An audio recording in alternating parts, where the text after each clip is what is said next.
Hello, and welcome to a behind-the-scenes look at Executive Scheduling Associates, where we provide more and better appointments for people in the financial industry. My name is Erin Pruetz, and I'm the Director of Communications for ESA.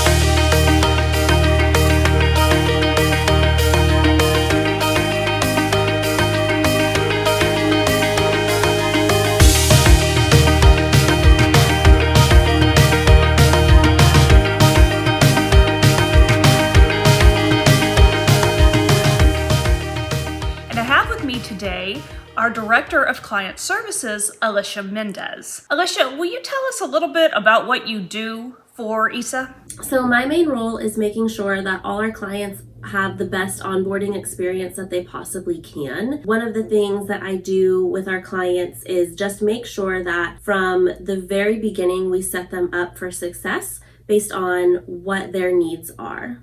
So before we get into the nitty-gritty of it, can you just kind of explain to our audience who ESA is and what we stand for? So ESA is a service provider. We offer scheduling services for the financial professional. Typically, that's a financial wholesaler. We hire W-2 employees instead of 1099 contractors. That way, we're able to run a really tight ship and make sure that our service is the best that it can be. Because when you are W-2'd, we're able to train and have continuing education for our employees versus them being 1099. We work with financial advisors and wholesalers, but can you kind of give us a glimpse into the background of the operation and tell us what it's really like to work with ESA?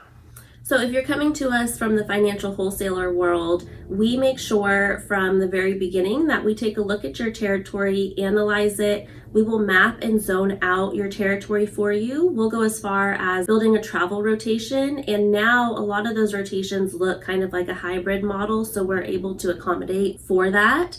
We make sure to place you with a scheduler that is within your territory or at least in the same time zone or has worked the territory before. We can also help you schedule webinar events or something as large as a 6-month road show. We work really closely with our clients to understand exactly what they need and kind of custom build their plans and our services for them, whether it's recurring scheduling or project-based scheduling.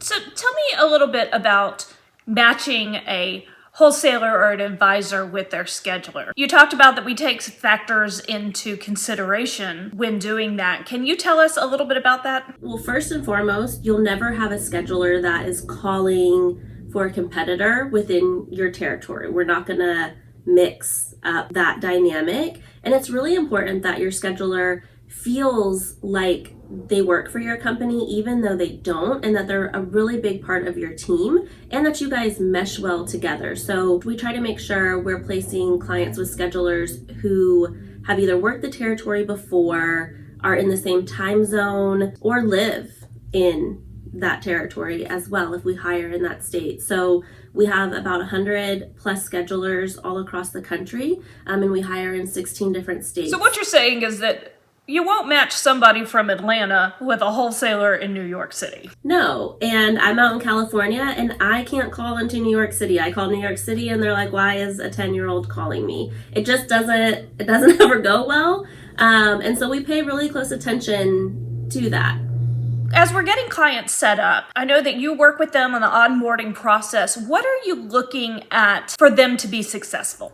Probably the biggest part of it is going to be their data. We want to make sure that you have a really clean list, but chances are, I'd say it's like 50-50. Some people come over with really clean lists and then some don't. And so we're only going to be as successful as the data that you provide to us. And so when we know on the front end who are your producers, who are warm leads, who are cold leads, and who is kind of like maybe this data is right, maybe these email addresses are right, maybe they're not, it becomes really easy for me to build out a call list that's very strategic. We don't want to dump a bunch of data in and say, call anybody and everybody. It's really important that the scheduler knows exactly who they're calling, all the way from a top A producer to the coldest of cold leads.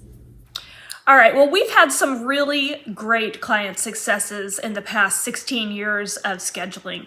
Tell me a little about what makes a a really good client for ESA? So a really great client for us is one that is willing to collaborate and let go of control, which sounds really scary because at the end of the day, these are their clients. It can be very nerve-wracking to give up a little bit of control, but at the end of the day, the scheduler can't do it all and the client can't do it all. And so we really have to work as a team and play to our strengths. Our client is good at selling their product. They know their product. They're the expert on that.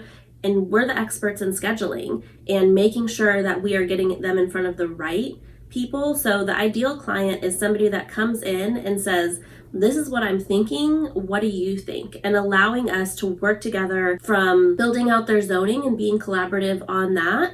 And sometimes they know exactly what their zoning looks like and I don't need to change it at all. And then other times we come in and we say, hey, what if we change your zoning to look like this? What if we tier your call list to look like this so that we don't run out of names too soon because maybe you only have a list of 400 or maybe you have a list of 12,000 and we need to get really, really specific on it. And so it's the clients that come over that just want to really work as a team that are going to be the best fit. ESA schedulers are equipped to bring suggestions and ideas. Tell us about how they are trained to be able to come with best practices to their clients. As a W-2 employee firm, we are able to train our schedulers and equip them with everything that they need. So every scheduler goes through the same onboarding and training process. We also offer continuing education for our schedulers as well. And when you get assigned your scheduler, when the client gets assigned their scheduler, they also have an account manager behind the scenes that runs a team of maybe anywhere from 15 to 20 schedulers. And within that team, they're typically overseeing the same company. And so not only do they have a scheduler that can call an account manager and say, hey, what are these other guys doing to get meetings with this specific firm, they have an account manager watching all of the stats behind the scenes that can say, hey, this account is using this email template, this account is using this script. And so we're able to collaborate behind the scenes as a team to make sure our clients are getting the same and better results every single time.